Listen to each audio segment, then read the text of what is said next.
Este es el podcast Libros Hablados. Ya estamos aquí de nuevo con el episodio 17 de Libros Hablados para continuar con La Bruja de Germán Castro Caicedo. Como siempre, gracias por acompañarme y dejarme ser tu compañía. Hoy también estoy feliz por los mensajes que me han hecho llegar esta semana con sugerencias y peticiones.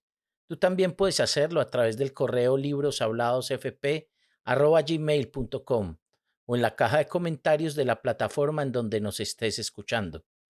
Nos encuentras en Spotify, Apple Podcasts, YouTube y Amazon Music, entre otras. Continuemos con La Bruja, Coca, Política y Demonio, parte 6. Ahí tiene la bruja, mijo. ¡Opa! 10. Ponchera. Estando ya casado el patrón, Mr. Howard le presentó en Miami a Celeste, una mulata caribeña con los mismos impulsos y tan valiente como María Candela, pero el fuerte de esa mujer era el tráfico de armas. Esa negra desarmaba un arma en las piezas que usted quisiera. Las armas venían al país dentro de cargamentos de zapatos, de telas podridas de Taiwán, de repuestos de segunda. Aquí las armaban y se las colocaban al comprador donde lo pidiera. Celeste era robusta, alta, se hacía un peinado afro redondo como de película y movía los muslos y las caderas igual que cuando bailaba. Mujer de carnes duras, porque a cada paso las nalgas le pegaban un cimbronazo para acá y otro cimbronazo para allá, así, seco como un martillazo, no joda. Y era una lesbiana de muy buen apetito y de muy buen comer, ¿sabe? Esa hembra mantenía un harén de cerca de 40 muchachas, gringas, puertorriqueñas, dominicanas. Le gustaban las gringas tostadas al sol, con senos grandes, bajas pero de piernas largas y boca pequeña. A las morenas, en cambio, las mantenía a la sombra para que no se chamuscaran, porque para ella la carne, cuanto más blanca, mejor. A Celeste le gustaban las mujeres término medio, entre 20 y 30 años. No le estoy exagerando. Es que el harén de Celeste era famoso entre la gente del negocio en Miami. Ella tenía sus muchachas para disfrutarlas en el catre y para que le ayudaran llevando y trayendo armas y coca por toneladas en autos espectaculares. Su red distribuía armas y cocaína en todos los rincones y lo hacía pronto. Allí llegaba un cargamento de media tonelada, de 1 tonelada de cocaína, y si Mr. Howard decía que sí, ella lo tomaba y a los pocos días aparecía con el dinero, pagando y pidiendo más.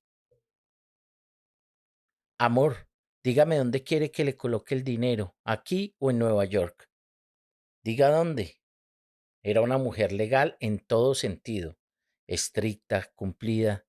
Celeste era de las fuertes de la distribución y era amable. De pronto me decía, amor, ¿qué vas a hacer este fin de semana? Hombre, Celeste, no tengo nada que hacer. Voy a invitarte a mi nueva casa. Cada vez era una casa nueva, elegante. Usted iba y lo atendía como a un rey. Champaña, si quería, día y noche, y caviar y cuanto le pidiera. Pero eso sí, no le mire a ninguna de sus muñecas, hermano, porque se muere. El cuento es que a Celeste la violaron cuando tenía 12 años.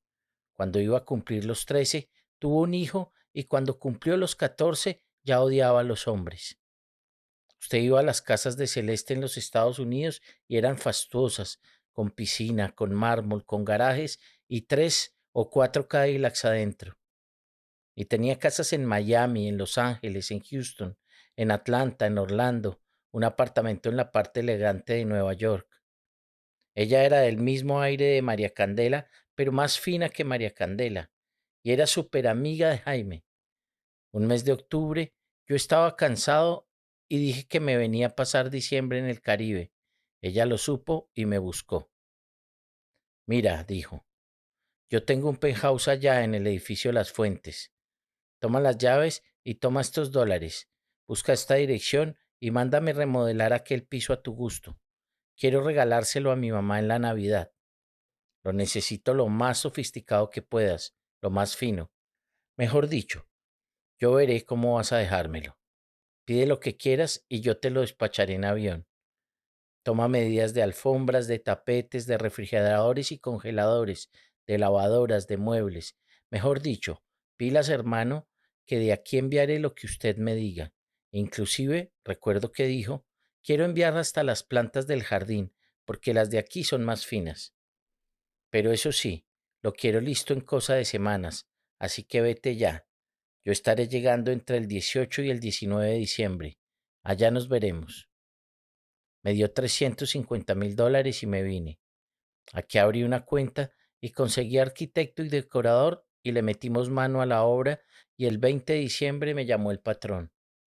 Ponchera, ¿la mamá de Celeste se ha comunicado contigo? No, patrón, no sé nada de esa gente. Llámala tú, porque yo tampoco sé nada de esa mujer. Llamé a la señora y me repitió que no sabía nada de la mulata, que estaba muy preocupada porque no se había comunicado y que lo normal eran sus llamadas diarias, pero que desde hacía una semana estaba en silencio. Pasaron uno y pasaron 2 días y hombre, el 24 de diciembre a las 12 del mediodía llama la mamá de su ciudad, estaba llorando, no podía hablar. El patrón le dijo, ¿qué es? ¿Qué le sucedió? Y ella respondió, aquí está, aquí la tengo, aquí la tengo. ¿Tengo qué? La olla, una olla eléctrica de guisar arroz. Aquí me llegó de regalo de Navidad, Jaime. Dentro de la olla viene la cabeza de Celeste. Adiós a la mulata porque nunca se supo dónde quedó el cuerpo ni dónde quedó su fortuna. Desaparecieron las 40 vírgenes, como les decíamos, y desaparecieron las casas con piscinas y los pisos en Los Ángeles, en Miami, en Orlando, en Houston y en Nueva York. Es que lo de Celeste, hermano, era una fortuna muy grande, pero escriturada a nombres de testaferros y de personas que no existían y de personas clandestinas. Es la maldita maña de los narcos. Por eso cuando mueren, todo lo que consiguieron por agua se les va por aguardiente, oiga. Esa fortuna de Celeste desapareció toda. Se volvió, ¿sabe qué? Nada. 11. Amanda. En mi pueblo organizaba actos políticos y en la ciudad me dedicaba a las cosas del presidente. Una mañana el gobernador dijo que vendrían a verme 2 personas importantes. Uno era aquel expresidente de la República tan amigo suyo que permanece sonriendo, y el otro un viejecito que fue designado a la presidencia. Los dos andaban ahora de compinches en algún negocio grande. Ellos quieren consultarte, dijo el gobernador, pero esta vez tampoco va a haber nada oficial, nada público, sino que vamos a buscarlos en la suite presidencial del Gran Hotel. El expresidente está mal, afronta problemas. Él tiene un negocio a punto de perderse, en el cual el designado es su socio, me explicó, y yo comenté. Si eso es así, ¿por qué no manda a comprar unas tazas para café? Porque es necesario quebrarlas al final del trabajo. Mientras llegan los personajes, yo iré hechizándolas. Mandaron a comprar la vajilla a un pueblo cercano llamado Carmen de Viboral, y cuando llegó, empecé a trabajarla en el sereno. El día del arribo de los personajes me puse un vestido negro, calzones rojos, medias negras y zapatos rojos y me fui con el gobernador y con alegría. Iba de mala gana, ¿sabes? Es que esa tarde estaba nerviosa porque cuando uno anda tan metida en la brujería se pone mal, se pone ansioso, desesperado, como un hormigueo de esos que no te permiten estar tranquila en ninguna parte, sino que quisieras andar y andar por todo lado. El acelere no era porque fuera a ver a esos señores, sino porque la cosa es así en la brujería. Además era un viernes. Bueno, pues llegamos al hotel más o menos a las 4 de la tarde. Cuando entré a la suite por allá en mi interior, creí que yo era una vedette y dije mentalmente, ¿qué es esto? Yo tengo más poder que cualquier viejo de estos. Mírelos cómo me buscan. El designado era un viejecito callado, tembloroso, casi insignificante, pero no por viejo, sino porque era poca cosa. Yo he conocido viejos más viejos que él, carajo, increíbles, respetables, pero este no. Este era así, poca cosa. En cambio, el otro me pareció un personaje fuerte. Yo tenía una mala imagen de él, no me gustaba, pero aquella imagen se borró cuando me saludó porque sentí que era un hombre simpático, mejor dicho, un bacán, un hombre con mundo, pero al mismo tiempo un jodido. ¿Y sabes quién venía con ellos? El jefe de protocolo del palacio, Maniquí. Como siempre, el gobernador me los presentó y mientras decía su discurso, ellos me miraban y me miraban como con sorpresa, pero con miedo, hasta que el expresidente con su sonrisa de cartón empezó a decirme que sí, que él y el designado tenían un negocio grande en el exterior y que ese negocio andaba cojeando. Necesitaban salvarlo porque representaba el patrimonio de los dos. El viejecito escuchaba y algunas veces movía la cabeza para decir que sí, que lo que decía el expresidente era cierto, ciertísimo. Yo les dije, lo primero que tienen que hacer es ordenar que alguien compre 2 cinturones y 2 billeteras y manden a buscar unos billetes de dólar y monedas de centavo. Eran las 4:30 de la tarde y el pobre maniquí era quien tenía que hacer todo aquello. Imagínate, el hombre de palacio también en ese paseo con los que eran disque opositores del presidente. Eso me hizo pensar que la política es una farsa y que los únicos pendejos aquí somos quienes les comemos cuento. ¿Para qué tanta farsa? Decía para mis adentros, si al final todos bailan igual. Bueno, pues a ese hombre maniquí le tocó comprar puntillas de acero, cinturones, billeteras, un par de pañuelos y además conseguir monedas de 1 centavo que en esa época ya prácticamente no existían, billetes de $1 y velas rojas. Yo no sé cómo hizo para armarse de todo aquello, pero regresó un poco antes de las 7 y a esa hora empezamos. Trabajé hasta después de la medianoche. Lo primero que hicimos fue acabar de embrujar las tazas de café y pensar en cómo harían para quebrarlas. Imagínate que una vez usada, la loza debe ser lanzada desde lo alto. Yo les preparé una esencia de alguna cosa, se la untaron y luego empezaron a arrojar tazas por la ventana de la suite. Arrojaron las 2 primeras y les dije que suspendiéramos porque el efecto sería mejor si lo hacíamos desde lo más alto del Cerro Nutibara, en el centro de la ciudad, que es donde trabajan más a gusto las brujas locales. Debían ser más o menos las 8 de la noche cuando salimos con el expresidente y con el designado a la presidencia de la República para el cerro. Íbamos también el gobernador, Maniquí, Alegría y yo. Cuando llegamos a la cima, les dije que uno tenía que arrojar las suyas por un costado de la pendiente y el otro por el otro, y que a la vez uno tenía que invocar el alma de un delincuente famoso y el otro pronunciar el nombre de una mujer que en vida hubiera sido echada pa'lante. El viejecito escogió a Maraca, un traficante de marihuana del Caribe que fue muy rico y que él había conocido alguna vez de vista, y el expresidente empezó a pensar en voz alta. Mujer, mujer que haya sido terrible, pues Lucrecia Borgia. Cuando encontraron a su padrino y a su madrina, Maniquí sacó las tazas de un maletín y le dio 5 a cada uno de los caudillos, y cuando los tuvieron, unos en la mano y otros dentro de los bolsillos, los coloqué en sus puestos y empezaron a lanzarlos despacio, y entre la lanzada de un pocillo y de otro se escuchaba que decían, Maraca, Lucrecia, Lucrecia. Otra taza ahí.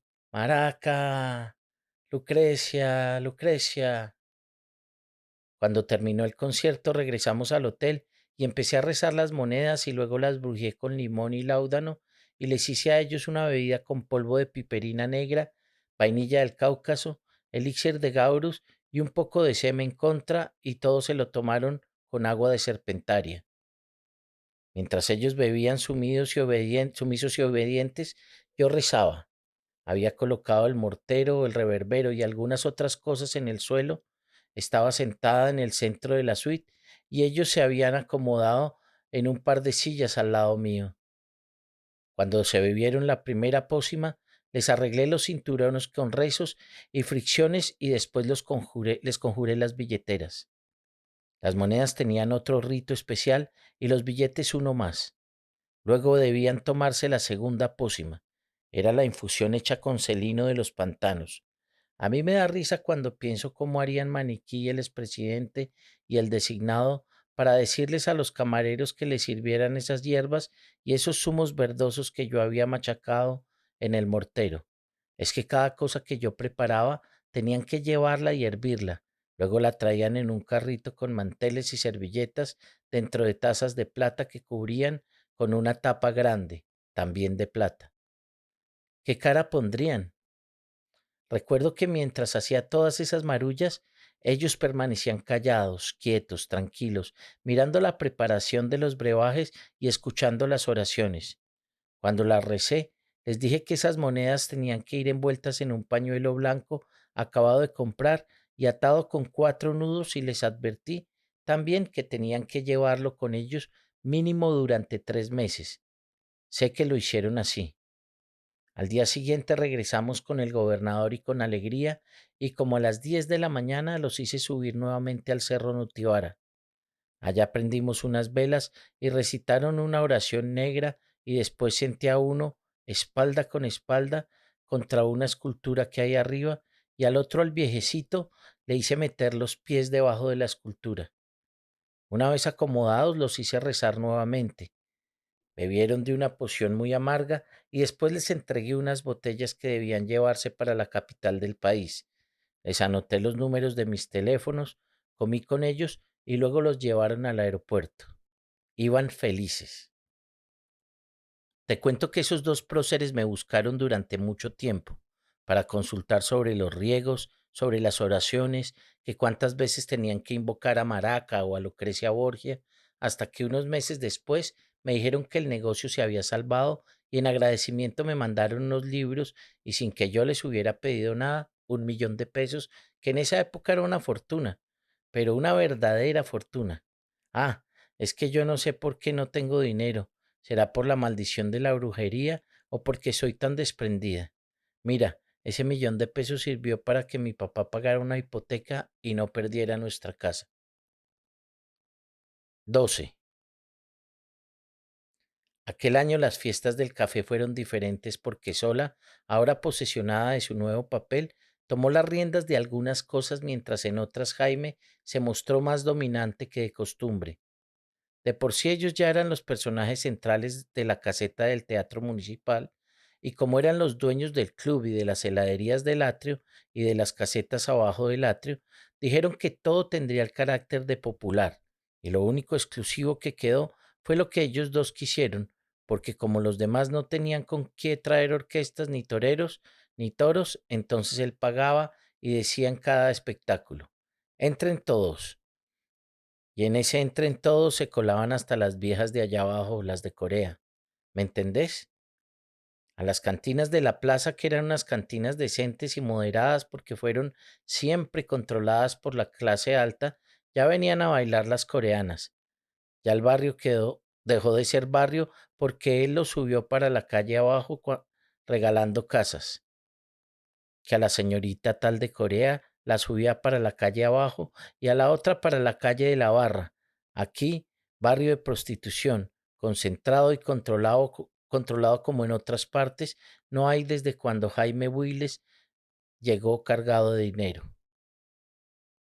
Bueno, pues lo primero que formaron fue la junta organizadora y sin ninguna consulta ni ninguna venia, Jaime se nombró presidente y puso a Sola como segunda. Y una vez nombrados los demás, dijo que esas fiestas iban a marcar época en el pueblo y que para demostrarlo tenía un plan A, darle una sorpresa al pueblo contratando a Pepe Cáceres, que era la estrella del toreo. Nadie creía que Pepe Cáceres fuera a torear a mi pueblo. Luego dijo, plan B. No habrá caseta central en el teatro municipal y nada de los pobres arrinconados y los ricos arriba. Y abrió las casetas para Raimundo y todo el mundo y como decía, por primera vez en la historia se reunieron las señoritas de Corea con las del atrio y el gran tablado que siempre se hacía para la gente principal estuvo en el centro de la plaza al alcance de cualquiera. La plaza de toros fue reparada y pintada por Jaime y el día de la corrida llegó primero un helicóptero con Pepe Cáceres y su cuadrilla y detrás de este otro con el gobernador y su séquito de políticos y funcionarios. Entonces hubo varios espectáculos a la vez. Uno, la llegada de los helicópteros y otro, pues la presencia del maestro Cáceres. Desde luego quien lo recibió fue Jaime, que había llegado al campo de fútbol en su carroza y detrás sola en uno de los caballos que le regalaron el día de la boda, pero no montaba sola, sino que llevaba un palafrenero vestido de centurión de la joda esa, y las damas de compañía iban también montadas y con palafreneros para que las bestias no se asustaran con el ruido de los helicópteros. Después de los saludos y las venias, Jaime volvió a mirar a uno de sus ayudantes y éste pasó la voz y sonaron 7 detonaciones como salvas de cañón, y cuando acabó de retumbar el pueblo, montaron a Pepe Cáceres en un caballo, al gobernador en otro, y se trasladaron a la plaza de toros. ¿Y sabe quién partió la plaza delante de las cuadrillas de toreros vestidos de luces? Pues sola en un caballo espectacular que Jaime compró para el acontecimiento en el criadero del gran rejoneador Oki Botero. ¿Y sabe en lugar de pasodoble que tocaba una banda traída de la ciudad? Era Marta la reina que mi mente soñaba. Pepe Cáceres le brindó un toro al gobernador, otro a Jaime y otro a Sola, y por los tendidos iban recorriendo empleados de las fincas de Jaime vestidos con pantalón blanco, camisa roja, banda roja y boina roja, y repartían aguardiente en unas botijas gigantescas. Y en los tendidos de sombra rumbaban la manzanilla, el vino y el tequila. Varias niñas con los vestidos de campesinas cafeteras repartían claveles y jóvenes vestidos con el resto de los disfraces de la joda esa regalaban puros y cigarrillos importados. Al terminar la corrida había mariachis, orquestas y conjuntos musicales en la plaza y en las calles, y se bailaba en todos los rincones del pueblo. Las niñas seguían repartiendo claveles y cuando ya había anochecido aparecieron por los 4 puntos cardinales borricos cargados con cantinas llenas de aguardiente para todo el mundo. El maestro Pepe Cáceres se fue luego de terminar la corrida, pero el gobernador permaneció allí hasta la madrugada del día siguiente. Las fiestas duraron del 24 al 30 de diciembre y en esos días pudimos darnos cuenta más que antes de que Jaime era un ser de inmensos contrastes. Pienso que todo lo que hacía era para desquitarse de la vida, ¿sabes? Fernando Fernández. Cuando Jaime era niño y aun cuando joven, se reunía con Gabriel Cupimba y José Manuel Gallina y se dedicaban a robar gallinas por todos esos campos, y después, cuando los descubrían, se escondían en el zarzo de algo llamado la Fonda de los Villegas, en pleno Zancudo, un rincón en las montañas donde él nació. Gozaba contando aquello. Pero a la vez Jaime arriaba mulas de carga, porque entonces por esas montañas no había carreteras, sino caminos para bestias, caminos de herradura, les decimos, en parte empedrados y en parte de barro físico. Por el zancudo pasaba el camino a una aldea llamada Caramanta, y en la vida de la región giraba en torno a la fonda, una fonda amplia donde convergían caminos grandes y caminos más angostos que bajaban de las tierras de cultivo en el fondo de la montaña. El lugar era un centro de acopio hasta el cual llegaban toneladas de alimentos que se cultivaban por esos lados. Es que en las fincas del Zancudo y de todos sus alrededores había grandes extensiones de banano, de maíz, de aguacate, de naranja, de mango, de todo lo que usted se imagine, además de reses, cerdos y en cantidades gallinas, corderos. Y se hacía un mercado importante durante toda la semana porque hasta allí venían los grandes compradores de los mercados de la ciudad. Pero en la fonda de los Villegas también se abastecían los que bajaban del corazón de la montaña.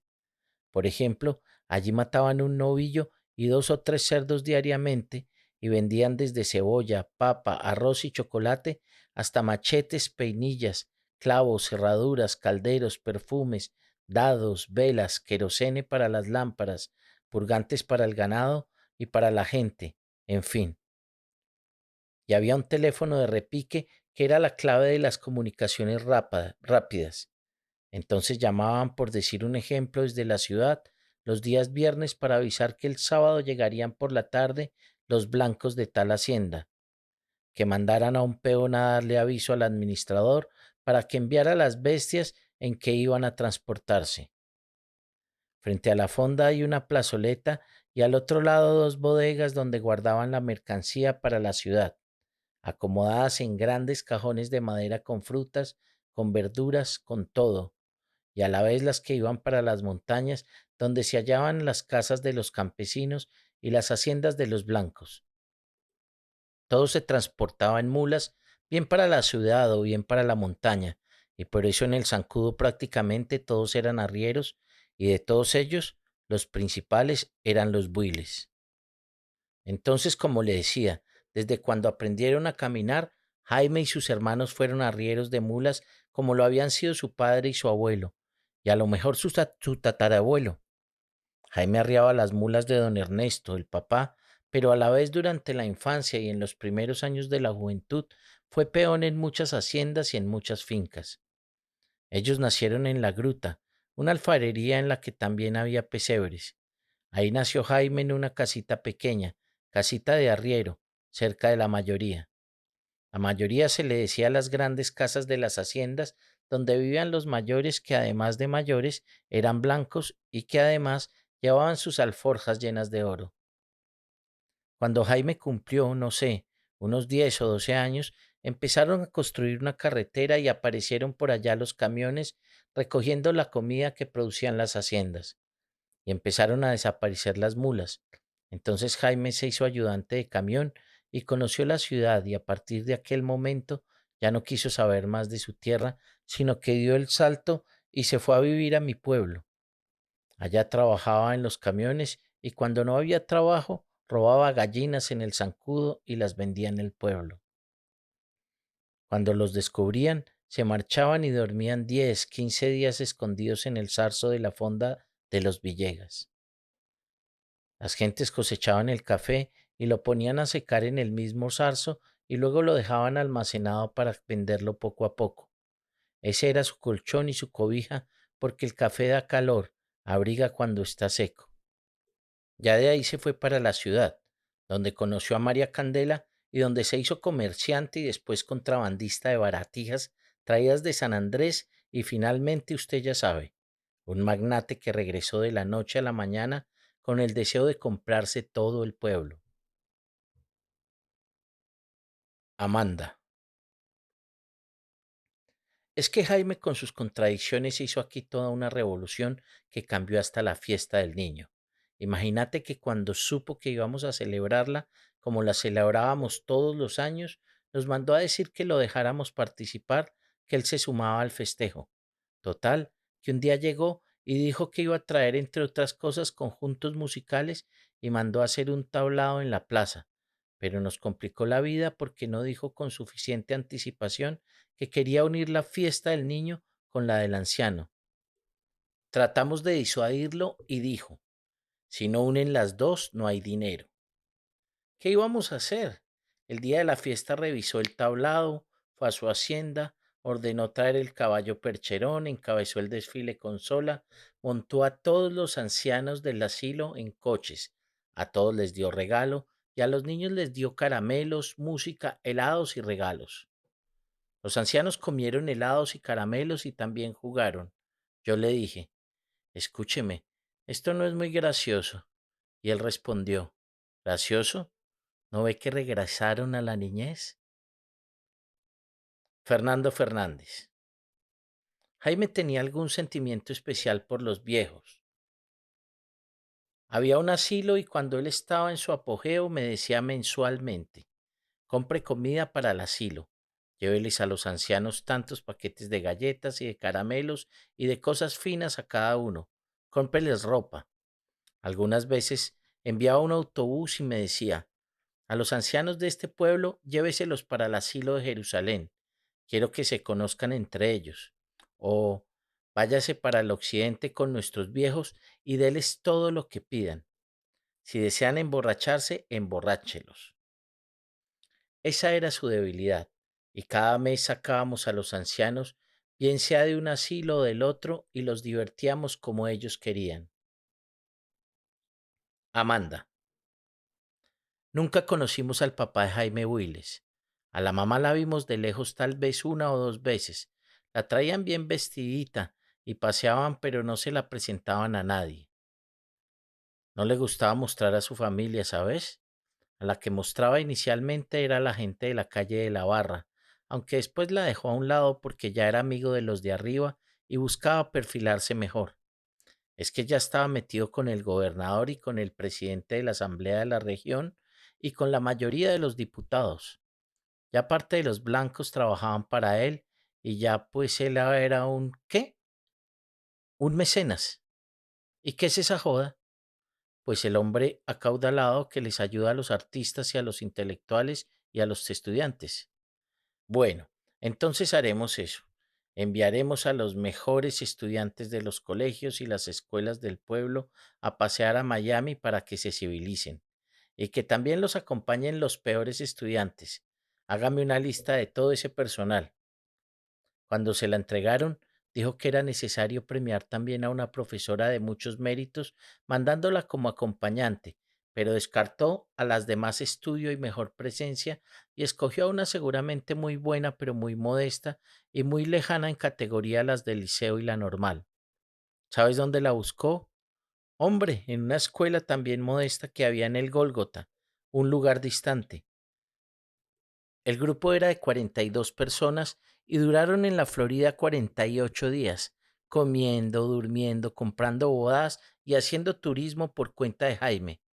El día del viaje, él le regaló a cada uno un maletín recordatorio de su excursión y dicen que cuando llegaron a Miami, afuera del aeropuerto, los estaban esperando unos emisarios de Jaime que les recibieron los maletines, se los llevaron y se los trajeron al día siguiente con regalos adentro. El único que no quiso recibir maletín fue el profesor Alberto Cantarito.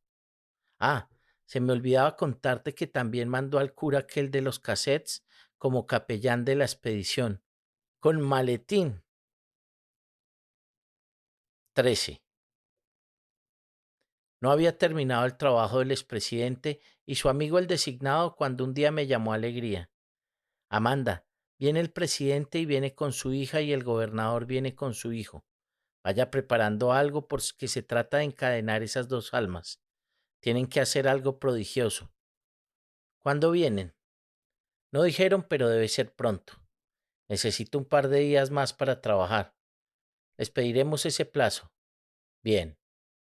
En aquellas 48 horas destilé varias esencias y las coloqué en frascos pequeños.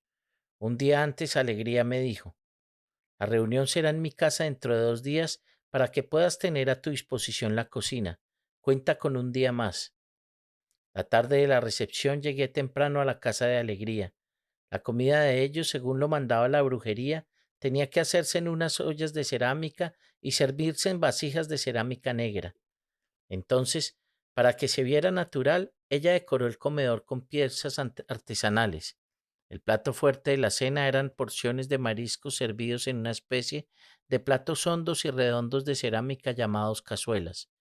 Y en la cocina se separó la comida de los novios a la que le mezclé zumo de flores de sauco, espíritu de minderero, cerezo en rama, quina de cayena, marrubio blanco y unos granos de corteza de tulipero, macerado todo en un agua de anís verde o pimpinela, como suele decírsele en este tipo de hechicería.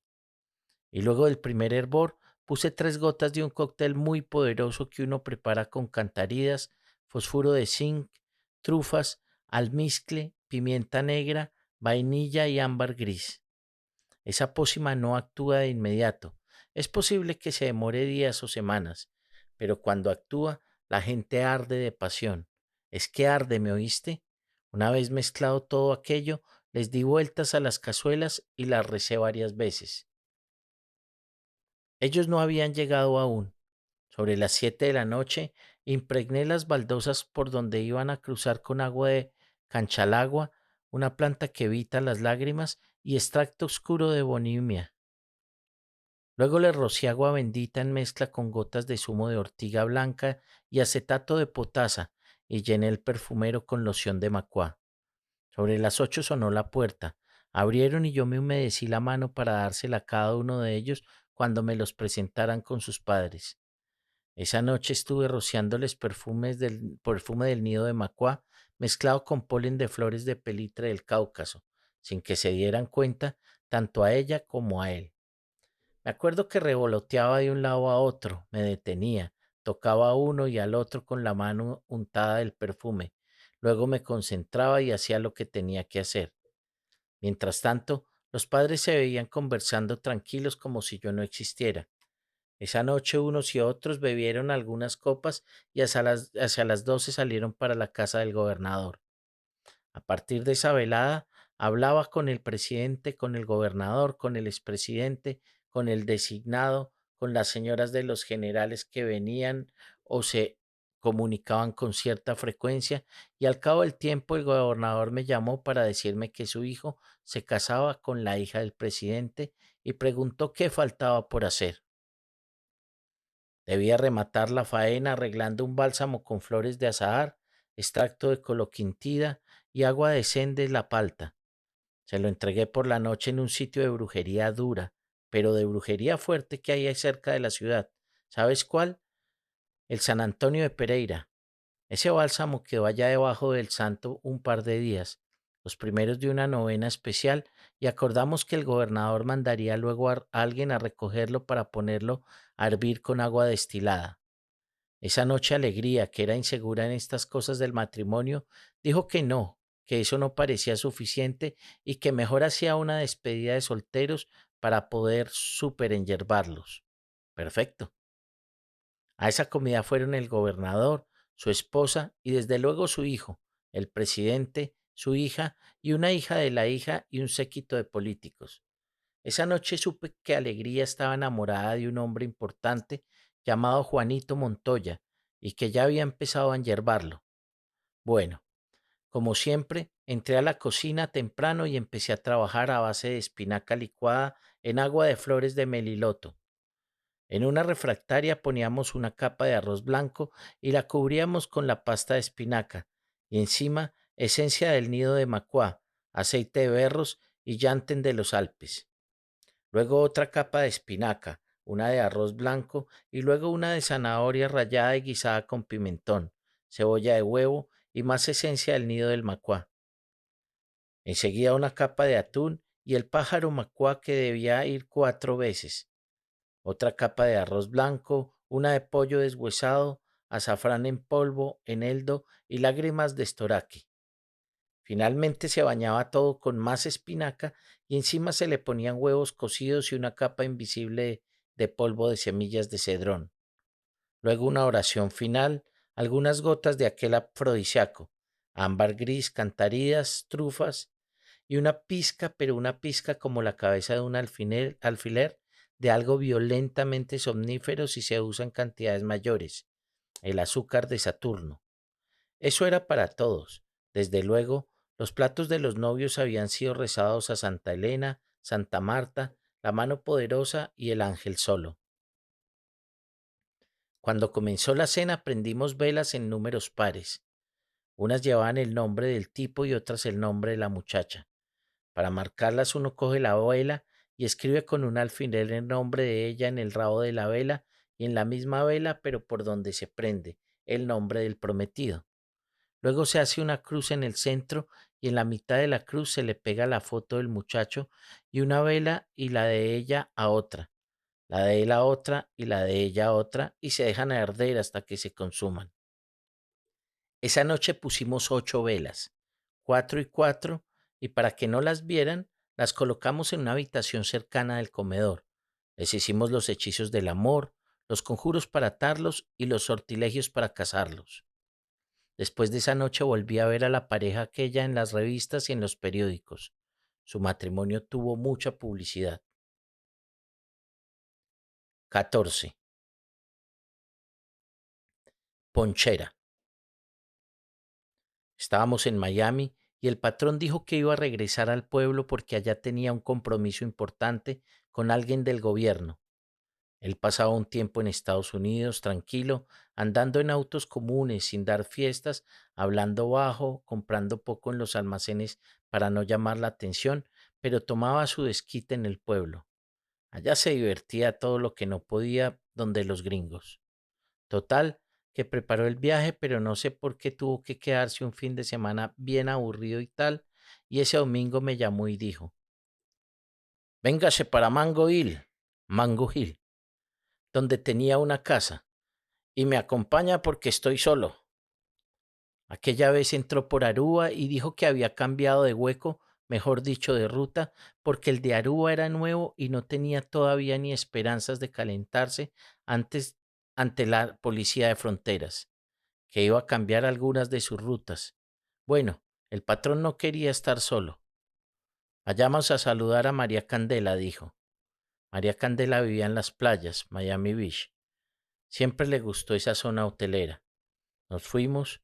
Allá había unos sobrinos de Jaime trabajando con María Candela. Llegamos y como a eso de las 4 de la tarde y María Candela dijo, si quieren comer algo, tráiganlo porque hoy yo no cocino. A 2 calles había un McDonald's y el patrón propuso, vamos al Macaco a comer. María Candela dijo que no. Me daré un baño en tina y luego saldré a un nightclub. Tengo una cita, coman ustedes. Nos fuimos y la dejamos alistándose para salir. Llegamos al McDonald's, hicimos el pedido, esperamos en el auto a que nos entregaran y como a los 3 cuartos de hora regresamos. Recuerdo que entramos al edificio conversando tranquilos, caminando despacio, tomamos el ascensor, salimos lentamente, nos acercamos y cuando llegamos bien cerca, ¿qué vemos? ¡Jueputa! Por debajo de la puerta salía un hilo de sangre, una sangre espesa. Quedamos fríos, no dijimos un carajo, volteamos las espaldas y Jaime ya habló. No corras, camina normal, no corras. El patrón salió por un lado y yo por otro. Anduvimos sin mirar para atrás, no nos cruzamos con nadie, tal vez nadie nos vio. Agarramos el coche y nos perdimos. Yo tenía miedo porque no estaba acostumbrado a esos tropeles. El lunes el patrón mandó a uno de los hombres que tenía papeles en regla y que había llegado esa mañana de México a que se moviera por los alrededores del apartamento a ver qué chismes se escuchaban y claro, el rumor era que en ese sitio habían casado a una mujer dentro de una tina y que allí mismo la habían picado en 1000 pedazos con una motosierra, como en los videos de los gringos, y que los pedazos habían quedado flotando en medio de una nata de sangre. Cuando el patrón supo eso, mandó al mismo muchacho a la policía. Pregunte si es verdad que mataron a una señora. Diga que usted llegó de México por la mañana y que había acordado reunirse con ella, pero que los vecinos le habían dicho lo de la muerte y tal. ¿Me entiende? Al muchacho le revisaron el pasaporte y después le preguntaron, ¿usted viene a reclamarla? Pues sí, está dentro de esas 3 bolsas, llévesela. Cuando pasó el susto, el patrón se fue a cumplir el compromiso que tenía en el pueblo y el muchacho quedó encargado de las bolsas. Amanda. En aquellos días planeábamos una nueva visita del gobernador y aun cuando la confirmó, confesó que se sentía intranquilo porque a raíz de sus viajes anteriores sabía que la oposición política iba a cobrarle cuentas montándole un escándalo, pero que se era amigo en la buena y en la mala, y que será amigo en la tumba y en la rumba, y que como su amistad con Jaime no era de mafia, no pensaba dejarla, y que si Jaime lo apreciaba a él estimaba a Jaime y no le importaba perder su cargo, que tampoco lo necesitaba. ¿Y qué? Además lo que iba a hacerlo en público porque sabía que no estaba obrando mal. Ahora, lo que todo el mundo sabía era que el gobernador nunca fue mañoso, ni necesitó nada de la mafia, ni la mafia lo atraía, y la mafia le importaba un carajo porque él era un hombre de cuna, con clase y con mucho dinero, con el dinero que tú quieras. Estaban así las cosas cuando una tarde Lola Sánchez me dijo, Jaime te invita a su casa de la ciudad para organizar la visita del gobernador. Por la noche me recogió una limusina y cuando llegué allí me impresionó el guardarropas de Sola. Lola tenía acceso a todo lo de Sola, porque ya Jaime la había nombrado dama de compañía para que le enseñara a hablar, la puliera al máximo y sobre todo la preparara en temas históricos y de cultura general, pensando en su defensa ante la sociedad.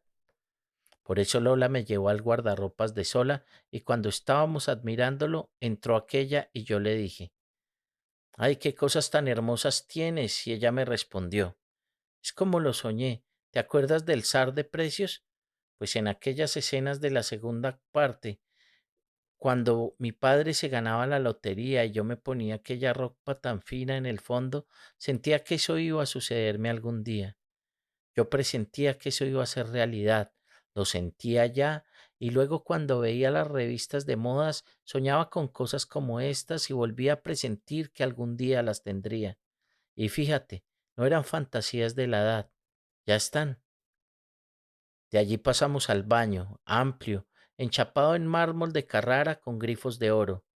Se lo pregunté y me dijo sonriente, de eso sí no veían las revistas. Era un baño recargado pero lleno de luz, con una gran tina y decenas de sales, perfumes, lociones, cremas, jabones líquidos y jabones sólidos y jabones en polvo. De eso tampoco habrían las revistas, le dije, y ella volvió a sonreír. Sí había, pero en menos cantidad. Me regaló algunas lociones, ropa interior francesa sin estrenar, camisetas italianas, pantalones muy finos. Me invitaron a dormir allá y como no había llevado nada para cambiarme, me dieron ropa de noche, cepillo de dientes y cepillo para el pelo y luego vimos la película de la monja rebelde. Cuando terminé de verla, Jaime dijo, ¿te gusta el VHS? Sí. ¿Te gustan las películas? Sí. Estábamos en vísperas de una campaña electoral y Jaime agregó, te daré esto y mucho más si el segundo puesto en la lista para el Consejo de Gobierno local se lo das a Sola. Y al verme titubear cambió. Bueno, o si no, que sea el primer puesto para mi suegro. Le dije que para poder introducirlo en la política yo tenía que contar con Marina Miranda y le prometí reunirlo más tarde con ella. Marina Miranda era una mujer de empuje, echada pa'lante, con ansia de poder y además era una de las niñas mimadas del gobernador y mimada de los jefes de su colectividad política y a ella todos les rendían pleitesía, todos le corríamos. Entonces, como ella manejaba cuerdas importantes en el gobierno local y en la política, le interesaban para su campaña los votos que pudiera ponerle Jaime, y también el dinero de Jaime y los autobuses de Jaime para movilizar gente en las concentraciones públicas, y más tarde el día de elecciones, porque ella era diputada importante en la asamblea de mi región y a la vez jefe de de la campaña política en estas montañas, del grupo del gobernador. Y hombre, muy buena amiga mía. Jaime me propuso que la invitara a un almuerzo a la Virgen y le dije que sí. La Virgen era una finca extensa que este hombre acaba de comprar más allá de las demás y para cumplir con mi ofrecimiento, un día traje al pueblo a Marina Miranda con el entonces secretario del partido y con Laura Lora, diputada a la Asamblea como Marina, todos esos políticos importantes del bando del gobernador. En el pueblo nos recogió un helicóptero y acudimos a la cita con Jaime. Cuando llegamos, estaban todos los empleados y trabajadores de la hacienda con sus trajes de recolectores de café sin estrenar, haciendo una larga calle de honor desde el helicóptero hasta la entrada de la finca. Jaime nos mostraba parte de su fuerza electoral. Recuerdo que en la puerta de la casa nos recibió una mujer que fue importante aquí, Marta Patricia, sobrina de aquel que no quiso venderle a Jaime ni su casa ni su tienda en la plaza.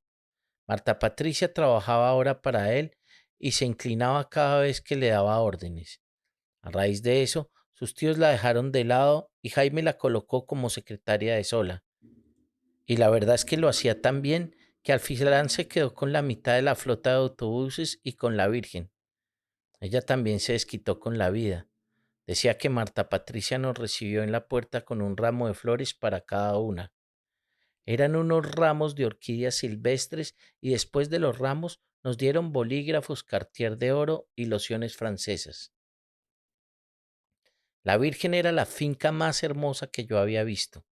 Tenía billar, bolos, ping-pong, ajedrez, rompecabezas, tenis, baloncesto, tres piscinas, baño turco, lo que usted quiera. Él contrató el banquete con el Gran Hotel. Los únicos invitados éramos Sola, Lucindo, Marina Miranda, el secretario general del partido y Laura Lora. La reunión comenzó con un brindis y luego de la champaña de bienvenida, Jaime hizo su primera exigencia, que Milciades Roa, uno de sus administradores, figurara en la lista del Consejo de Gobierno del pueblo. Pero a medida que avanzaba la reunión y la champaña, Jaime fue pidiendo más. Ahora quería que su suegro quedara en las mismas listas y más tarde dijo que si de todas maneras él iba a darles a las del grupo político del gobernador todo el dinero que pidieran para financiar su campaña, vería con buenos ojos que su señora también quedara incluida entre los aspirantes a corporaciones públicas. Todos dijeron que sí, que desde luego, y allí mismo, con lápiz y papel, se elaboraron las listas con que se lanzó el grupo a las elecciones. En cuanto al Consejo de Gobierno del Pueblo, las diputadas propusieron abrir dos listas y el anfitrión dijo que sí, que dos listas. Ese día le enseñamos a Jaime las primeras marullas electorales y como él era otro marrullero, las captó en cosa de minutos. Lo primero era cuadrar para que al final de cada nómina quedara alguien con suficiente prestigio y así poder capturar mayores votaciones. Y como la de más prestigio entre los presentes era Marina Miranda, cerró las del consejo porque a ella lo que le interesaba era algo más alto, la asamblea de la región. A partir de ahí, cualquier acuerdo resultaba fácil, cosa de lápiz y champaña viuda de crochet, como decía Jaime. Entonces en las dos listas colocaron al suegro de Jaime en tercer renglón como principal y luego de otro brindis la esposa de Jaime se convirtió en la primera suplente de ambas opciones. Logrado lo anterior, vino entonces una genialidad que además de demostrar la gran importancia social y la fuerza política de las visitantes, iba a darle gran renombre y ante todo mayor financiación a su grupo electoral. Esa genialidad fue poner en la segunda lista, cerrando como principal nada menos que a Belisario Betancur, entonces el político con mayor prestigio del Partido Conservador y el aspirante más serio a la presidencia de la República, tan serio que fue elegido presidente. Usted no se imagina los ojos que abrió Jaime cuando escuchó que ellas pronunciaban el nombre de Belisario, así, con desparpajo, con la boca llena y el tono de intimidad y de arrogancia, claro está, de quien conoce y de quien trata con alguien desde hace mucho tiempo. Y la emoción de Jaime y la sorpresa de Jaime que quedó sepultado en la poltrona que ocupaba y desde donde finalmente fue capaz de exclamar, Ve, Beli. Sí, Belisario, dijo una de las visitantes y luego pidió un teléfono. Un teléfono, dijo Jaime, y voló su suegro a buscarlo, y voló su esposa, y voló Marta Patricia, que andaba escondida detrás de una puerta, y voló uno de los administradores que se hallaba tras la cortina. La emoción del capo era tal que en cosa de minutos aumentó casi el doble el caudal de la champaña, y luego sí, vinieron varias conferencias con la ciudad. Llamada tras llamada, cuento tras cuento, con uno, con otro o con otra, porque yo no sé con quién hablaban, pero de todas maneras no era con Belisario. Yo estoy segura de que Belisario nunca sospechó siquiera que su nombre había figurado aquí en el pueblo al lado de la esposa y del suegro de Jaime en las listas organizadas y financiadas por Jaime. Bueno, pero lo cierto es que no mucho tiempo después salió humo blanco. Jaime, cerremos con el nombre de Belisario la lista de principales para que el Consejo de Gobierno, dijo Marina Miranda con el suficiente aire patriótico para que Jaime se limitara a exclamar, Marta Patricia, que traigan más viuda de crochet. Lo demás fue fácil. Marina Miranda colocó su nombre encabezando la lista para la Asamblea de la región y todos aún acordaron incluir a su lado a la esposa de Jaime y cerrando la nómina de principales a Laura Lora.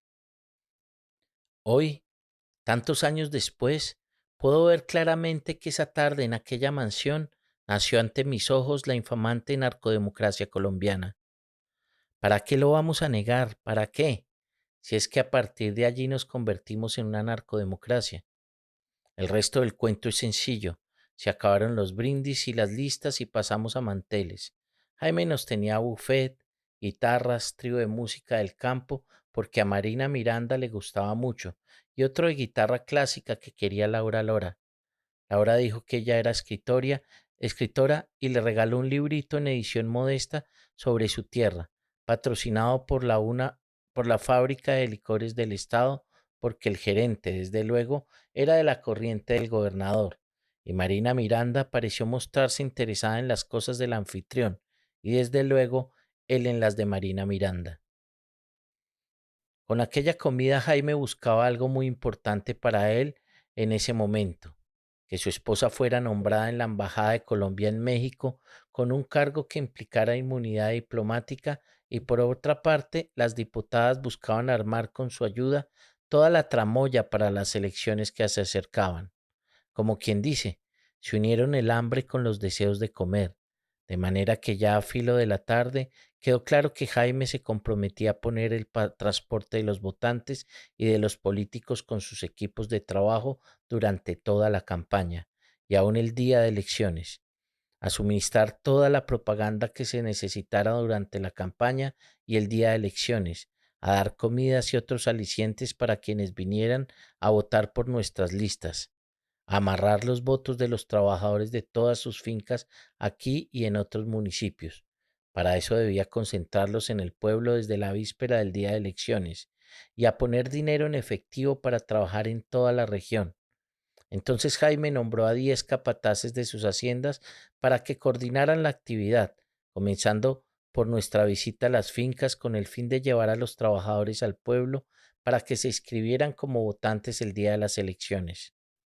Como contraprestación, Marina Miranda y sus compañeros de la Asamblea Regional le dijeron al gobernador que era prioridad 1A buscar el nombramiento de Sola como funcionaria con fuero diplomático en la Embajada de Colombia en México y el gobernador estuvo de acuerdo. Cuando Jaime supo que las cosas marchaban bien, no solamente le giró más dinero a las diputadas para que continuaran engrasando su maquinaria política, sino que ordenó que le contrataran a sola profesores de urbanidad, de inglés y hasta de la historia de Jorge Negrete, Tony Aguilar y el indio Moctezuma. La misma Marina Miranda le buscó los mejores profesores. Jaime pagó muy bien estas nuevas gestiones y el gobernador habló con el presidente y lo invitó al pueblo. Y el presidente vino una semana después en visita, ya no digamos privada, sino clandestina. Recuerdo que llegó una tarde en el helicóptero de la gobernación y en la cancha de fútbol lo recogió un auto de Jaime Builes y sin hacer ruido ni levantar polvo salieron con el gobernador para San Pascual. Ya de puertas para adentro, la fiesta fue igual a todas las que ofrecía Jaime, buffet, mariachis, y le agregó un conjunto que lo tocara varios arreglos del polvorete, aquella canción que electrizaba al pre. Él y el gobernador salieron de allá a la madrugada y Jaime se quedó conmovido, emocionado y contando con el nombramiento de Sola en la Embajada de Colombia en México. Según sus propias palabras, esa era la mejor ranchera que le habían cantado en toda su vida. Ponchera. En Miami, un pariente del patrón se encargó de recuperar los restos de María Candela. Los reclamó, se vino con ellos y le organizó el entierro aquí y luego regresó y dejó los negocios en manos de los sobrinos de la difunta. Ellos progresaron, empezaron a ganar bien y a los 3 meses Hernán, uno de ellos, avisó que iba a venir donde la mamá porque le había comprado una casa y tenía que firmar las escrituras. Se cumplió el plazo de la llegada y Hernán no apareció. Entonces llamaron a Miami y preguntaron por él.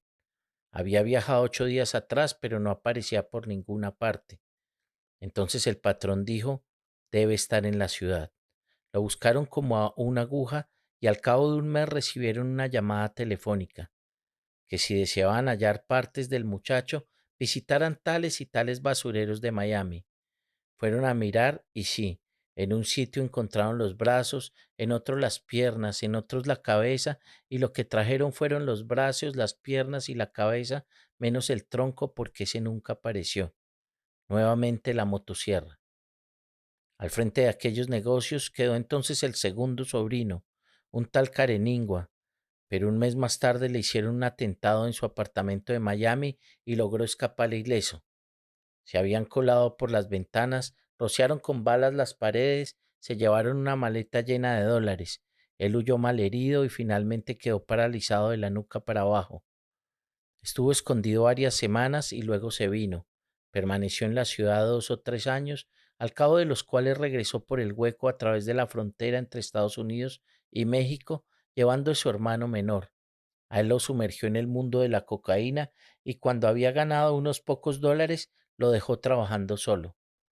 A Careningua, un médico cubano, le hizo varias operaciones y lo puso a andar prendido a un caminador, pero eso sí, en la miseria, con hambre. A pesar de todo, más tarde le repitieron la dosis del plomo 3 veces, 3 atentados. De los 2 primeros salió ileso y en el tercero murió. Y su hermano también. A él le aplicaron también la motosierra. A ese muchacho lo desmembraron y lo tiraron a un basurero, y 15 días después le dijeron a la familia que fuera a buscar los trozos. Después de todo, él tampoco dejó un centavo, ni un negocio, ni nada. Otros se llevaron lo que había logrado conseguir. Es que mire una cosa, de María Candela se salvó lo que tenía invertido aquí en la ciudad porque lo de Miami, parte se lo robaron, parte lo reclamaron terceros, pues ella tenía muy pocas cosas, casi nada a nombre suyo, y lo poco que podía haberse salvado se fue a la tumba con Hernán. Diamantes y esmeraldas que ella guardaba en cajillas de seguridad. Él era el único que conocía sus señas. Esa fortuna está allí y será para quien la encuentre algún día. Lo de la ciudad fue para Gustavo, el hijo de María Candela, un niño mimado que nunca pisó el colegio. Le pusieron profesoras y profesores particulares. El niño no podía viajar en autobús y cada año le regalaban un coche con chofer. El niño llevaba 40.000 pesos como dinero de bolsillo. Cuando usted compraba una casa en los barrios populares con 30.000 pesos, y claro, con esa vida se hizo mayor y conoció pronto el vicio y se dedicó a él. Y cuando le entregaron la herencia, porque María Candela tenía casi todo a nombre suyo, el barrio se puso detrás de él y él se dedicó a organizar fiestas y orgías y paseos con 40 y 50 personas y a repartir dinero hasta cuando acabó con la fortuna. ¿Saben cuánto tiempo? En menos de un año. En cosa de 8 meses dilapidó millones. Y claro, quedó llevado del diablo, aguantando hambre, durmiendo donde lo agarraba la noche. Una señora lo recogió en su casa y lo atendió como pudo. Un sábado antes del mediodía, Gustavo salió a buscar marihuana y cuando regresaba sonó una ráfaga en el jardín de la casa. Cuando pasó el tropel, la señora halló a Gustavo en medio de un charco de sangre. 20 balazos. Ahí tiene la bruja, mijo. ¡Opa! Gracias por llegar hasta aquí. Nos encontramos en el próximo episodio de Libros Hablados.